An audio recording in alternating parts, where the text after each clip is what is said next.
Skyrim has 66 recruitable followers, and most people could only name one. But the ones nobody talks about are hiding stories so dark, so strange, and so meticulously written that finding them feels like discovering a completely different game. A dog that's secretly half a god, a jester who killed his own mind to survive, a vampire woman who's potentially 5,000 years old and still refuses to talk about it. Today, we're breaking down the most interesting followers Bethesda ever built, who they really are, and what happens to them. Starting with the most famous companion in RPG history, who somehow got there with fewer than 50 lines of dialogue, Lydia. Lydia is the most iconic video game companion ever made, and I can prove it because she has almost zero content. She shows up automatically after you complete Dragon Rising and become Thane of Whiterun. No quests, no backstory, no family, no personal arc. Bethesda gave her fewer than 50 lines of dialogue, all pulled from a generic voice pool shared with dozens of other NPCs. Her voice actress, Colleen Delaney, recorded them the same way she recorded everyone else. But here's where it gets weird. One of those 50 lines became one of the most quoted pieces of video game dialogue in history. "I am sworn to carry your burdens," delivered not with reverence, not with warmth, but with barely hidden exhaustion. Players heard it and immediately loved her for the wrong reasons. That line was supposed to convey duty. What Delaney gave it was passive aggression, and the internet ran with it for over a decade. None of that was planned. What made Lydia stick was something no amount of written lore could manufacture. She could die, not in a scripted cutscene, not behind a quest flag, just dead from a stray arrow or a bad dungeon. The game sends a courier with her inheritance, 300 gold, minus 30 in taxes. Players came back to forums devastated, not because of who Lydia was, but because of how long she had been there. She became iconic through vulnerability. Every other follower on this list has more content, more lore, and more character. None of them hit the same way. But if you think Lydia's story is simple, wait until you meet the follower who is literally too embarrassing for Daedric princes to acknowledge. Barbas. Barbas is the talking dog you meet on the road outside Falkreath, and he seems like a cute little side quest. He is not a cute little side quest. Barbas is a Daedric entity containing approximately half of Clavicus Vile's power, not serving him, not summoned by him, actually part of him, split off and given a dog's body. The lore book, The Vile Truth of Barbas, makes this explicit. The two are consubstantial, the same being divided in two. Merethic-era cave paintings always show them together. Vile himself admits that without Barbas, he would be no more powerful than you. The dog form is deliberate. If Vile had split off an equal,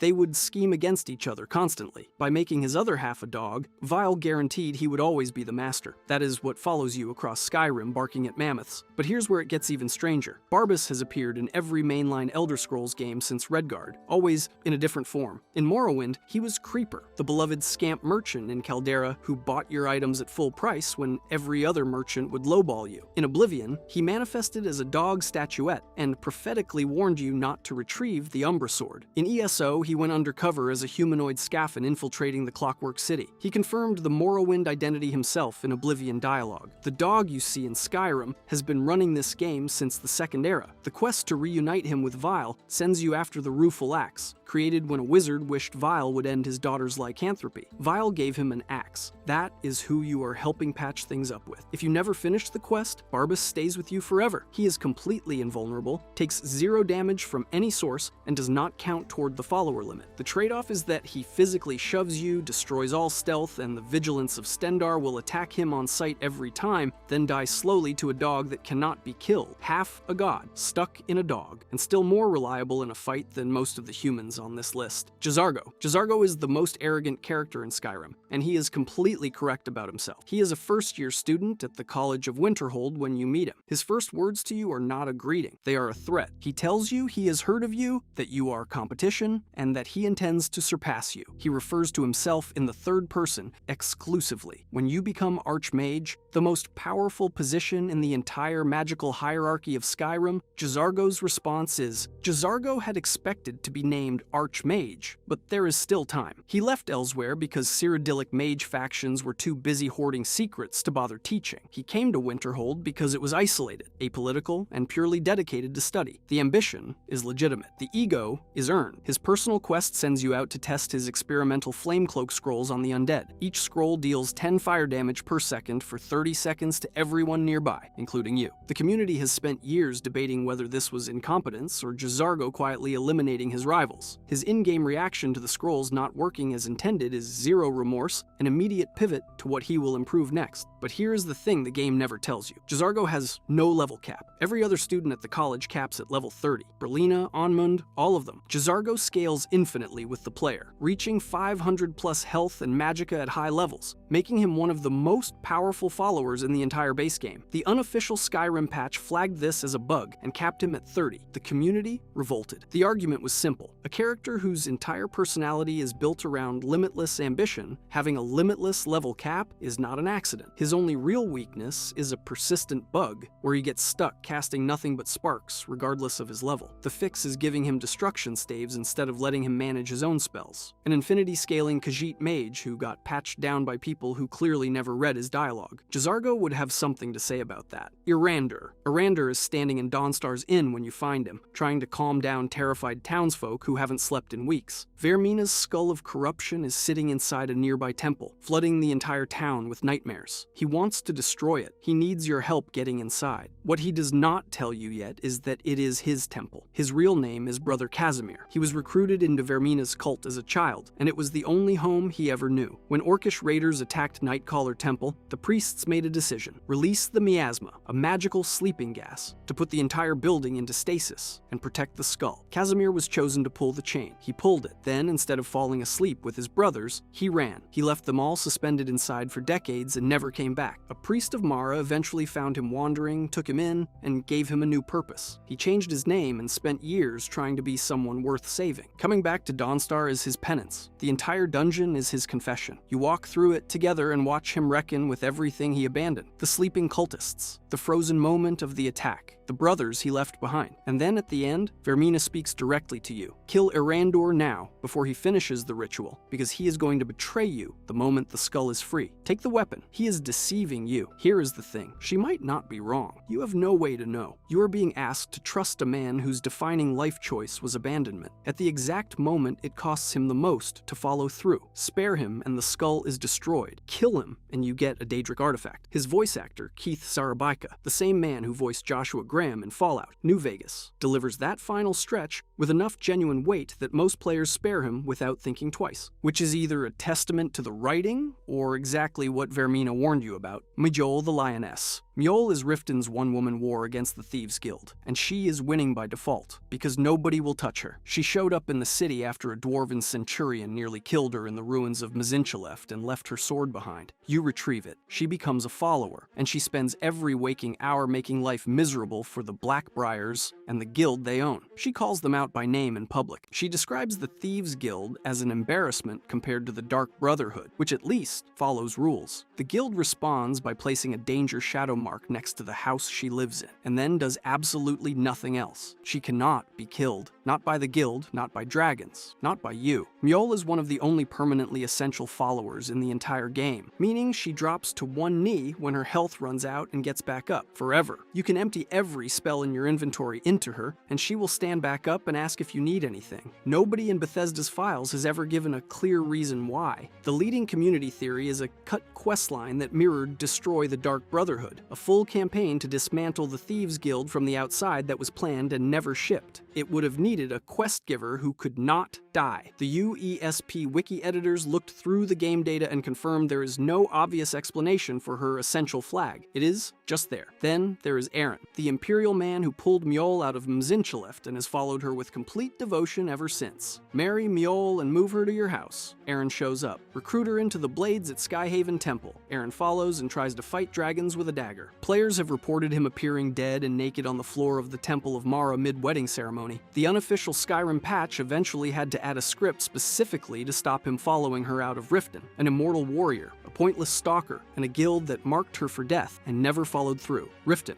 in a nutshell. Ella the Huntress. Ella is a Nord warrior descended from one of Ysgramor's original 500 companions, the legendary army that conquered Skyrim from the Snow Elves, roughly 4,000 years before the events of the game. Her ancestor, Hradi Blackblade, sailed with Ysgramor personally. Her mother was a companion. Her mother's mother was a companion. The bloodline runs so deep that joining the Circle for Ayla was never really a choice. Her father took her hunting near the Morrowind border as a child. Her mother died before Ayla finished her trial. She grew up and became exactly what her family family built her to be, a fierce, skilled hunter in the greatest warrior brotherhood in Skyrim, carrying a lineage that predates the Empire itself. And then she turned down Sovngarde. That is the detail nobody talks about, and it is extraordinary. Every Nord warrior in Skyrim lives and dies for the chance to feast in Sovngarde, the paradise of Talos, the mead hall at the end of the world reserved for the heroic dead. It is the entire foundation of Nord culture. Kodlak Whitemane, the Harbinger Aela, respects and follows more than anyone alive, spends his final days consumed by the fear that his werewolf curse will deny him that afterlife. His last wish is to be cured. Ella's response, he is wrong, and she will not be cured. She says it directly. She is not worried about some mead-swilling afterlife. She will take the hunt while she is alive, and when she dies, she will go to Hircine's hunting grounds instead, a Daedric prince's realm over the paradise of her own ancestors, chosen deliberately, on the record, with zero regret. After the questline, she is the last werewolf left in the circle. She can also restore your lycanthropy once if you cured yourself, a one-time offer that makes her uniquely important to the werewolf build meta. Her internal class is Thief, which means she tolerates every crime and never abandons you for them. She will walk into a Dark Brotherhood sanctuary without blinking. She provides expert archery training up to level 75, and since she is your follower, you can immediately take the gold back from her inventory after every session. 4,000 years of bloodline, and she traded the afterlife. Her entire family died reaching for a Daedric hunting trip. Freya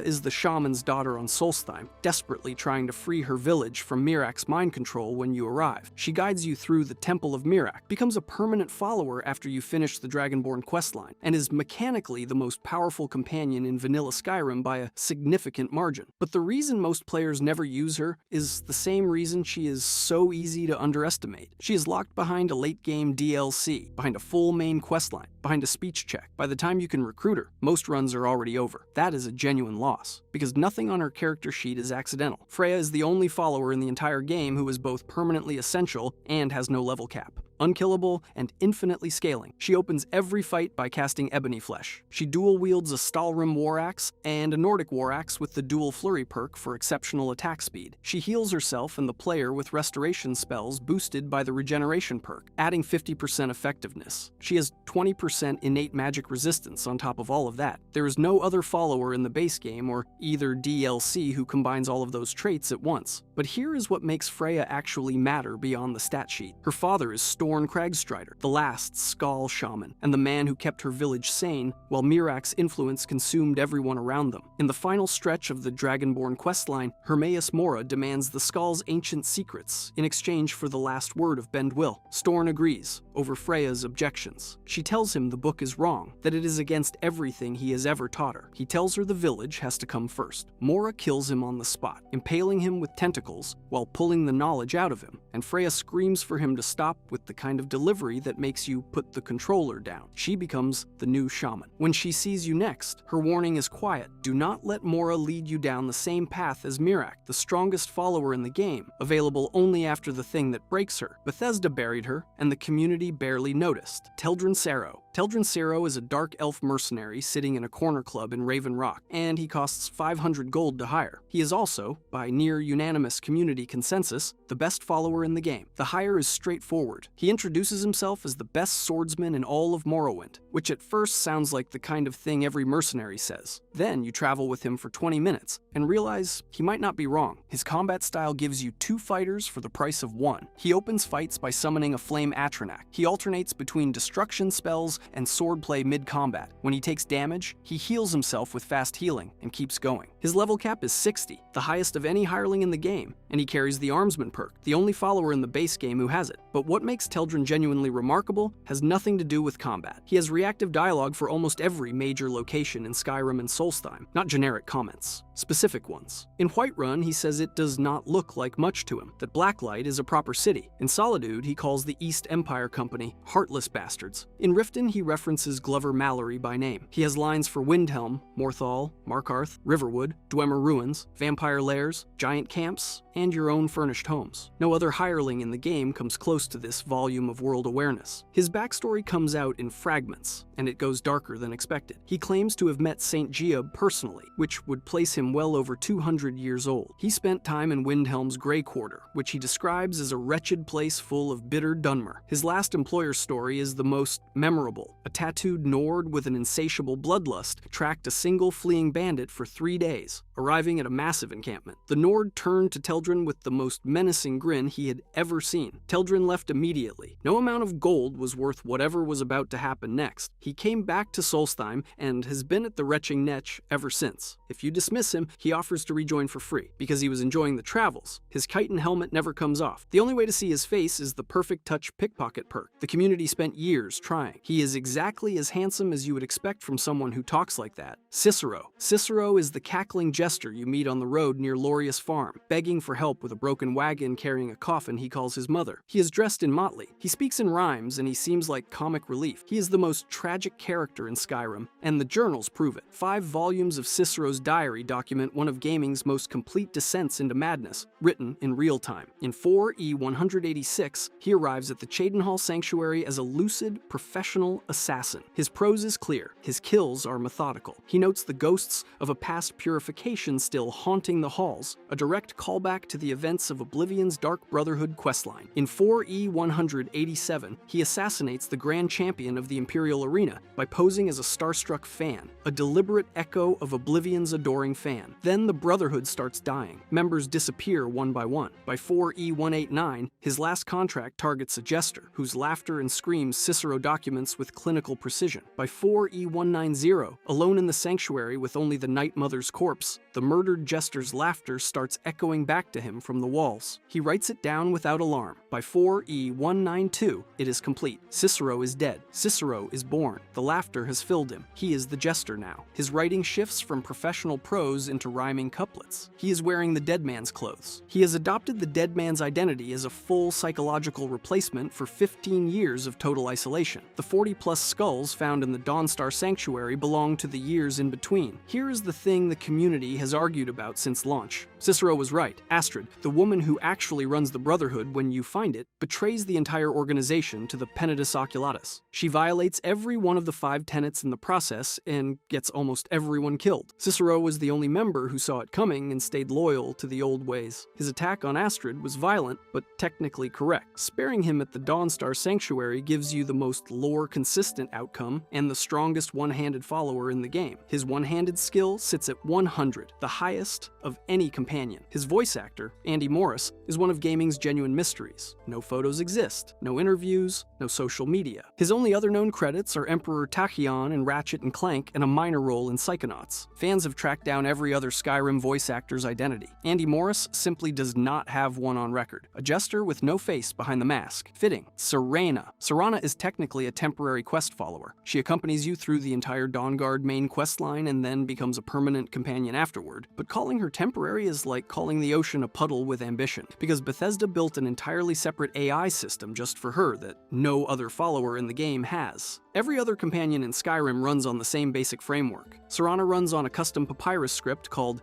DLC1NPC mental model, which tracks your conversational choices and adjusts her available dialogue permanently based on what you say. Push too hard about curing her vampirism early in the questline, and she locks that conversation out forever. The variable is named Cutoff Cure Discussion, and it stays set. The only way to reverse it is a console command. She remembers. She has 541 hit points, the highest health of any follower in the game. She mines ore unprompted. She chops firewood. She uses crafting stations. She dances at taverns. She wears a hood outside because her skin burns in sunlight. She reanimates nearby corpses through walls because she cannot help herself, destroying every lootable body in a dungeon by turning it to ash before you get there. Her necromancy habit has ruined more playthroughs than any enemy in the game. Her backstory is the darkest thing in the franchise. Her family underwent a direct ritual with Molag Bal to become pure-blooded vampire lords. The title given to women who survive it, Daughter of Cold Harbor, carries implications the game never states directly, but makes unmistakable. Serana describes the ritual only as degrading and says she did not have a choice. When her father Harkon discovered a prophecy requiring her sacrificial blood to blot out the sun, her mother Valerica sealed her inside Dim Hollow Crypt and fled to the Soul Cairn. When Serana wakes up and asks if Cyrodiil is still the seat of an empire, she is not making small talk. She has never heard of the empire. It was founded in 1E143. The Dwemer disappeared in in 1E700. She wakes up confused that their ruins need maintenance. The community has spent years debating exactly how old that makes her. The answer is somewhere between 4,000 and 5,000 years, and Bethesda has never confirmed it. She cannot be married even after you cure her vampirism. When you try, she cites a complicated history with temples. The subtext is not subtle. The Serana Dialogue add-on mod, adding over 7,000 voiced lines to expand her relationship content, became one of the most downloaded Skyrim mods ever made. An AI-voiced version using her actual voice actress Laura Bailey's voice was later removed from Nexus after Bailey objected to her performance being replicated without consent. 14 years later, players are still trying to give her a better ending than the one she got. If you enjoyed this video and want to see every Skyrim faction explained, click the video on the screen now.